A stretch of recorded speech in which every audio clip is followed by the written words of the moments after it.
안녕하세요. 안녕하세요. 안녕하세요. 이번 주 크리스마스가 있는 주네요.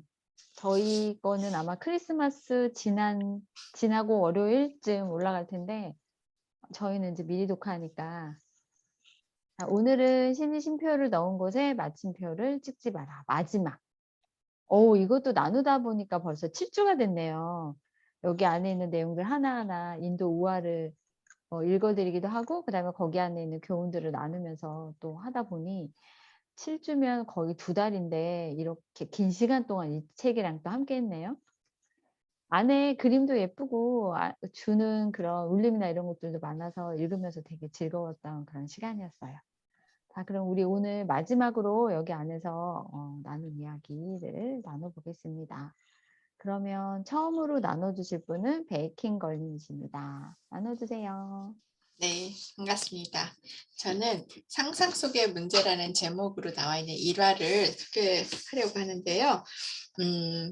어느 궁전에 이제 그 문이 닫혀 있어요. 근데 그 문에 방정식 문제가 있는 거예요. 그리고 그 궁전의 그 문을 만든 왕이 그 방정식을 풀어야만 문을 열고 들어갈 수 있다. 이렇게 그런 전설이 내려와서 그 주변에 살고 있는 사람들은 너무 가보고 싶지만 문을 뭐 아무도 그 방정식을 풀지 못했기 때문에 못 들어간다. 이렇게 평범한 사람들은 못 들어가고 오로지 비범한 사람만이 갈 수 있다. 이렇게 생각을 하고 있었어요. 그래서 뭐 세월이 한참 흘러도 못 들어가고 있었는데 어느 날 그 동네에 어느 이방인이 나타나서 "왜 여기 들어가지 못했냐?" 그랬더니 "아무도 시도했는데 못했다." 그러니까 그 이방인이 "왜 그렇게 생각을 하지?" 그러면서 그냥 그 앞에 가서 문에 손잡이를 잡으면서 스르륵 열고 들어갔다는 그런 얘기예요. 그러면서 "왜 어떻게 들어갔냐?고 그 방정식 도대체 어떻게 풀었냐?" 막 사람들이 막 그러는데 "난 방정식을 풀지 않았다. 다만 그냥 문을 열고 들어갔다." 이렇게 얘기를 해요. 되게 짧은 오화인데 어 저는 그걸 보면서 '우리가 이런 실수를 많이 저지르지 않나.' 그런 생각이 들어요. 그러니까 "그렇다더라. 그럴 것이다." 라고 자기가 오판을 하고 그냥 남이 들은 얘기를 나의 그런 어떤 기준 없이 그래서 '아 그거는 어려운 거니까 지레짐작에 나는 못해.' 이렇게 생각을 하는 경우가 참 많은 것 같아요. 제가 저를 돌아봐도 그런 경우 굉장히 많은데 사실은 시도해 보면 막상 해 보면 내가 충분히 나의 능력으로 할 수 있는 것도 있고 혹은 그냥 '내가 이거 굉장히 관심 있어서 내가 도전해 볼 만한 것이었는데.'라고 느낄 수 있는 것이 굉장히 많은데 우리가 지레짐작에 포기하고 시도도 안 하고 용기를 안 내보는 일들이 많은 것 같아서 일단 한번 해 보는 거 그런 용기를 갖고 내가 뭐든지 할 수 있다는 생각으로 해 보는 것. 막상 해 보면 아무것도 아니었다는 거잖아요. 그래서 그런 좀 어떤 현명함 내가 도전할 수 있는 그런 용기를 갖는 거를 좀 얘기를 해 주는 내용 같아요. 그래서 저도 뭘 하려고 그러면 좀 시간이 많이 걸리는 사람인데 그런 거 좀 이렇게 저렇게 좀 바보스럽게 생각하지 않고 '일단 한번 해 보자. 이거가 정말 중요하구나.'라는 생각을 좀 던져주는 이야기여서 여러분하고 나눠 보고 싶었습니다. 네. 여기까지 말씀드릴게요. 저도 그거 읽을 때 그런 생각 들어요. '혹시 이거 그냥 열리는 문 아니야?' 어고다님은 아셨네요. 어. 답을 '어 아셨네요. 이거 그냥 열릴 것 같은데?' 앞에 있는 얘기에 근데 진짜 열리더라고요. 그래서 '아 뭔가 고민하지 말고 시도를 했을 때 얻어지는 것들이 있겠구나.' 그래서 그거 읽으면서 '내가 생각한 게 맞네. 뭐 그냥 열리는 거였네.' 그리고 한편은 그 생각도 했어요. '무슨 방정식일까? 무슨 방정식일까? 옛날에는 어떤 방정식을 세워서 풀었을까?' 막 이런 생각이 들었는데 읽으면서 저도 그런 생각 했었어요. 네. 나누어 주셔서 감사합니다. 자, 저는 두 번째는 이제 제가 나눠 드릴 텐데 저는 마중물이라고 하는 우화예요. 네. 이것도 딱 읽으면서 되게 울림이 컸던 내용 중에 하나인데 지도 만드는 사람이 낙타 타고 사막을 가다가 물도 없고 이제 목마른 상태가 된 거예요. 그러다가 이제 오두막 같은 데를 발견해서 거기 가서 인제 물을 좀 얻으려고 갔는데 사람이 살지도 않고 아무도 없는 곳이었죠. 근데 거기서 펌프를 발견해서 펌프질을 했는데 아무리 펌프질을 해도 물이 올라오지 않아 가지고 이 사람이 이제 실망을 하고 인제 '나는 죽었다.' 하고 누워 있는데 저기에 물이 넘치지 않게 마개를 탄탄하게 막은 병이 물이 가득 담겨 있는 병을 발견하고 거기로 가서 그걸 마시려고 딱 드는 순간 거기에 누군가가 써 놓은 메시지를 봐요. 그래서 이거를 그 펌프에 넣고 마중물 삼아서 물을 길러서 먹으라고. 근데 이 사람이 고민을 하는 거죠. '아 이게 진실일까? 이게 맞는 건가? 아니면 내가 이걸 여기다 부었다가 물이 안 나오면 어떡하지? 차라리 내가 먹는 게 내가 살 수 있는 길이 아닌가?'라고 고민을 하다가 이 사람이 용기를 내서 자기가 믿는 쪽으로 펌프에다가 물을 붓고 펌프질을 하는데 그 펌프에서 물이 콸콸콸 쏟으면서 충분히 먹을 수 있는 물이 나왔고 그다음에 자기 낙타도 먹일 수 있고 인제 물도 챙길 수 있는 정도의 양이 나온 거죠.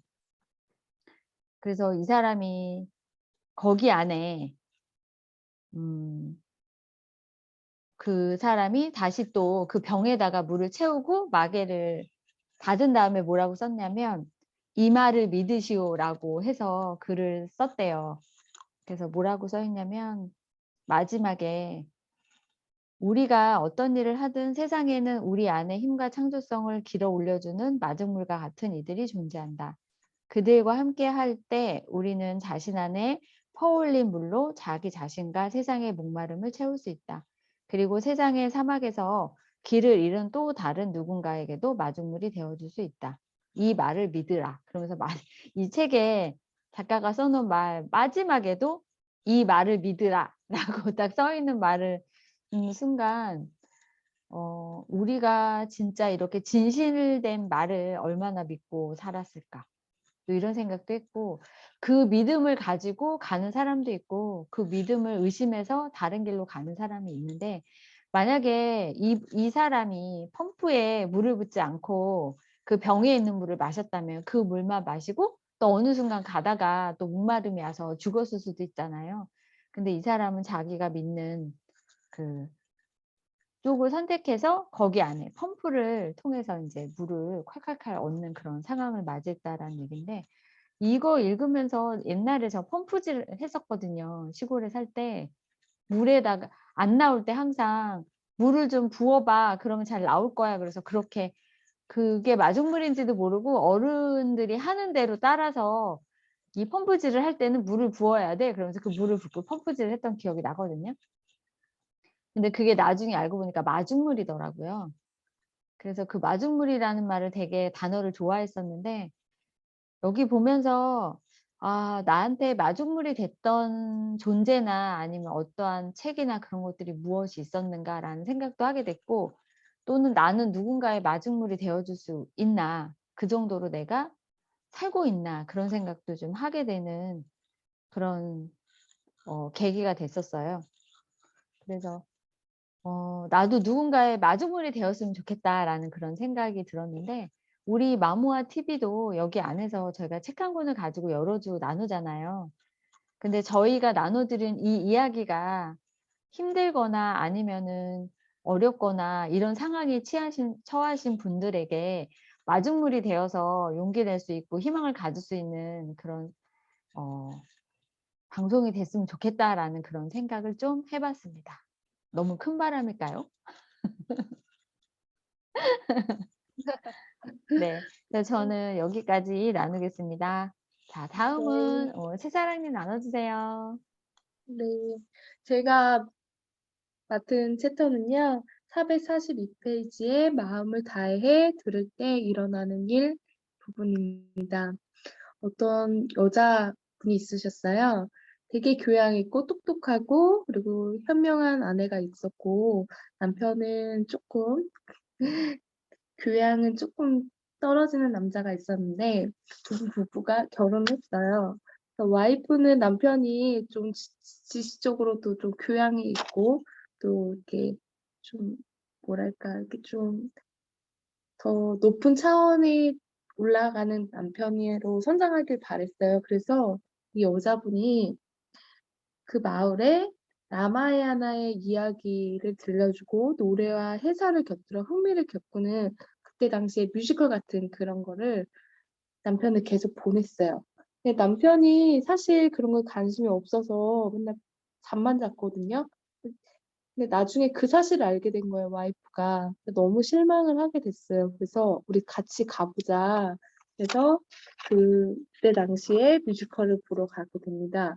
근데 이게 어떻게 된 일인지 남편이 인제 그날따라 인제 와이프랑 같이 정신을 좀 이렇게 집중해서 듣고 그랬는데요. 이 공연을 하는 도중에 누가 반지를 잃어버렸어요, 바다에. 근데 그거를 남편이 용기 있게 그 바다에 뛰어들어서 그 반지를 찾아서 영웅이 됐어요. 그리고 그 사람은 되게 돈망이 있는 사람으로 알려지게 됐어요. 근데 사람이 그렇잖아요. 호가 정해지고 그렇게 맡게 되면 역할이나 책임감이 강해지잖아요. 그래서 그 사람은 그 이름에 걸맞게 지혜로운 언어로 존경을 받았고 자신 또한 그렇게 인정을 받으니까 그렇게 행동했다고 해요. 그래서 이 마무리는 그 남자가 그 와이프하고 그때 당시에 그 뮤지컬을 봤을 때 집중해서 들어서 이렇게 결과가 났다. 그때 자지 않고 그걸 집중해서 들었더니 이렇게 이 남자가 그 마을에서 인정받고 존경받고 그랬다는 스토리가 입니다. 근데 이 글을 보면서 핵심적인 메시지는 그런 거예요. 그래도 솔직히 말해서 이거 이렇게 보면서 아 사람이 다 때가 있고 이 사람이 와이프가 그렇게 원하니까 그렇게 그 와이프가 그렇게 간절히 원했고 남편이 원하니까 결국에 이루어졌구나. 이 남편이 정말 지혜롭고 그런 사람의 인정을 나중에 받겠구나 이런 생각이 들면서 그런 것 같아요. 사람이 원하는 게 있고 나도 원하는 게 있으면 이 부인이 이렇게 끌어당겼잖아요. 그 남편이 이렇게 됐으면 좋겠다. 끌어당겼고 그렇게 행동했고 남편이랑 거기를 갔고 결국에 이루어졌잖아요. 근데 우리 삶에 있어서도 자기가 원하는 게 있으면 행동하고 그렇게 간절히 원하면 이게 이루어지지 않는가라는 메시지를 저는 얻고요. 뭐든지 다 때가 있는 것 같아요. 그래서 남편이랑 그 와이프의 그런 걸 보면서 '아 그렇구나. 때가 있는 거구나.'라는 생각이 들었습니다. 이상입니다. 네, 감사합니다. 여기에서는 그쵸. 이 사람이 계속 잠만 자다가 마지막에 집중해서 보고 온 마음을 다해서 그거를 들었더니 그런 행동을 할 수 있게 됐다라는. 그래서 저는 사랑님은 이제 때가 있다라는 걸 느끼셨는데 저는 읽으면서 무슨 생각을 했냐면 저는 이제 코치를 하니까 경청에 대한 중요성에 대해서 좀 생각을 하게 됐어요. 그래서 상대방이 말할 때 온전히 그 사람한테 집중해 주고 그 사람이 하는 이야기에 공감하기 위해서 경청하는 경청을 했을 때 어떤 일이 일어나는지 이런 거에 대해서 좀 마지막에 생각해 보는 그런 계기가 됐던 이야기였습니다. 나눠 주셔서 감사합니다. 자, 마지막으로 우리 윤희 작가님 나눠 주세요. 네, 안녕하세요.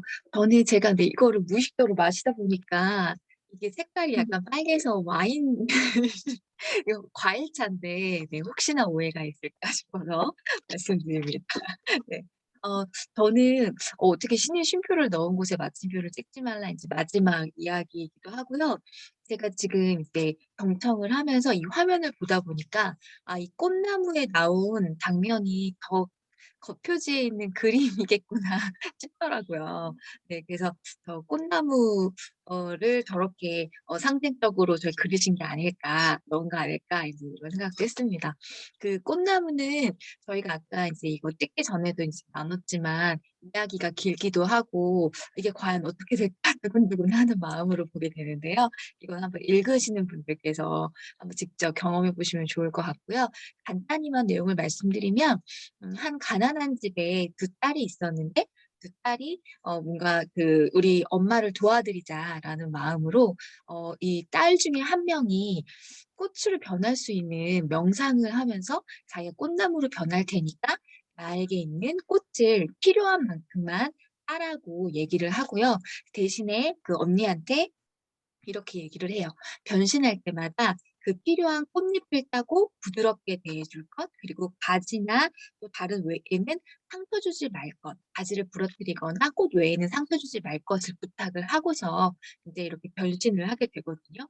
근데 어떻게 해서 변신이 되는지는 모르겠지만 명상을 하면서 정말 실제로 꽃나무로 변신을 하고 다시 또 사람으로 돌아오게 돼요. 그러면서 이제 왕자와 결혼도 하게 되고 또 그 왕자의 여동생의 어떤 계략으로 인해서 또 굉장히 또 어떤 고통에 처하기도 하고 그런데 결국은 다시 사람으로 잘 돌아오게 되고요. 또 좋은 결말을 이제 맺게 됩니다. 그 꽃나무 이 우화가 굉장히 문학적으로 이제 가치가 있다라고 이제 류시안 시인도 마지막에 이야기를 하는데요. 이 이야기 속에 상징이 많이 담겨 있다라고 이야기를 해요. 모든 여성은 자신을 꽃나무로 변신시킬 수 있으며 그 꽃은 독특한 향기를 지니고 있다. 그러나 그 나무는 소중히 다루지 않으면 안 된다. 이야기 속 여인은 꽃나무로 변신할 때마다 자신을 부드럽게 대해줄 것을, 필요한 꽃을 따는 것 외에는 가지와 잎에 상처 주지 말 것을 부탁한다. 그래서 이 설화는 여성과 자연의 강한 연결을 담은 에코페미니즘의 이야기로 읽힌다. 그 존재를 함부로 다루지 말아야 한다는 메시지를 담고 있기 때문이다. 그러니까 여성과 자연을 함부로 다루면 안 된다라는 건데요. 마침 제가 오늘 그 신문에서 읽은 기사에도 이거랑 관련된 내용이 있었어요. 그러니까 페미사이드라는 말이 이제 또 이게 또 많이 유행하게 되더라고요. 그러니까 페미니즘이랑 비슷할 수도 있는데 페미사이드는 여성에게 가장 극하게 펼쳐지는 폭력, 예, 여성에게 가장 극하게 가해지는 폭력에 대해서 저희가 페미사이드라고 하는데 요즘에 왜 그거 데이트 폭력이니 아니면 어떤 보복이니 이런 거 하면서 여성을 살해하거나 한다든지 굉장히 과한 폭력을 하게 되는 것도 많이 이제 보게 되잖아요. 이것이 저희가 그냥 단순히 몇몇 사람에 의한 것이 아니라 굉장히 뿌리가 깊고 점점 더 심해지고 있기 때문에 이제는 저희가 법적으로도 처벌을 더 강화하고 저희 인식에서도 더 이상 여성이든 아니면 뭐 아동이든 또 물건이든 동물이든 보다 약하다고 하는 약자에게 행해지는 이런 폭력에 대해서는 저희가 더 확실히 선을 긋고 보호를 하는 것, 그리고 그런 것이 행해지지 않도록 먼저 인식을 잘 갖는 것이 중요하다라는 생각이 들었습니다. 그래서 저도 이 꽃나무를 오늘 선택하게 됐는데요. 저희가 여성, 자연뿐만 아니라 정말 모든 사람을 소중히 대하는 존중하는 마음이 더없이 필요하지 않을까 싶어요. 아마 그런 가해를 하는 뭐 남성이든 그런 사람들도 분명히 상처가 있기 때문에 그런 경험을 하게 될 거라고 생각하거든요. 그래서 저희가 모두의 평화를 위해서 서로를 존중하고 또 서로의 상처를 치유하고 그런 세상이 되었으면 좋겠다는 뜻으로 네, 마지막에 골라봤습니다. 감사합니다. 감사합니다. 저도 꽃나무 읽으면서 엄청 마음이 조마조마해가지고 사람으로 못 돌아오면 어떡하지? 그래서 되게 흥미진진하게 읽었던 부분인데 마지막에 그런 메시지를 주셔서 나도 나는 어떤 꽃나무일까? 뭐 이런 생각도 해봤고 어떤 향기를 낼 수 있을까? 이런 생각도 해봤던 그런 이야기인데 마지막에 진짜 길면서도 되게 재밌게 읽었던 그런 부분이었어요. 이 책 뭐 빌리시거나 아니면 사시면 그 뒤에 꽃나무는 꼭 읽어보시기를 권해드립니다. 네, 오늘 저희는 이제 신이 쉼표를 넣은 곳에 마침표를 찍지 마라 마지막으로 이제 7주차 마지막 이야기 나눴고요. 한 주 쉬고 저희는 또 다른 책을 가지고 여러분들과 다시 만나러 오겠습니다. 자, 오늘 저희가 나눠드린 이야기가 도움이 되셨다면 좋아요, 구독, 또 알림 설정. 알림 설정 부탁드려요. 부탁드립니다. 네, 그러면 우리 새해에 뵙는 것 같아요. 그쵸? 맞아요. 크리스마스 네. 잘 보내시고 새해 복 많이 받으시고 건강한 모습으로 다시 뵐게요. 많이 받으세요. 감사합니다. 네, 감사합니다. 새해 복 많이 감사합니다. 네, 받으세요. 감사합니다.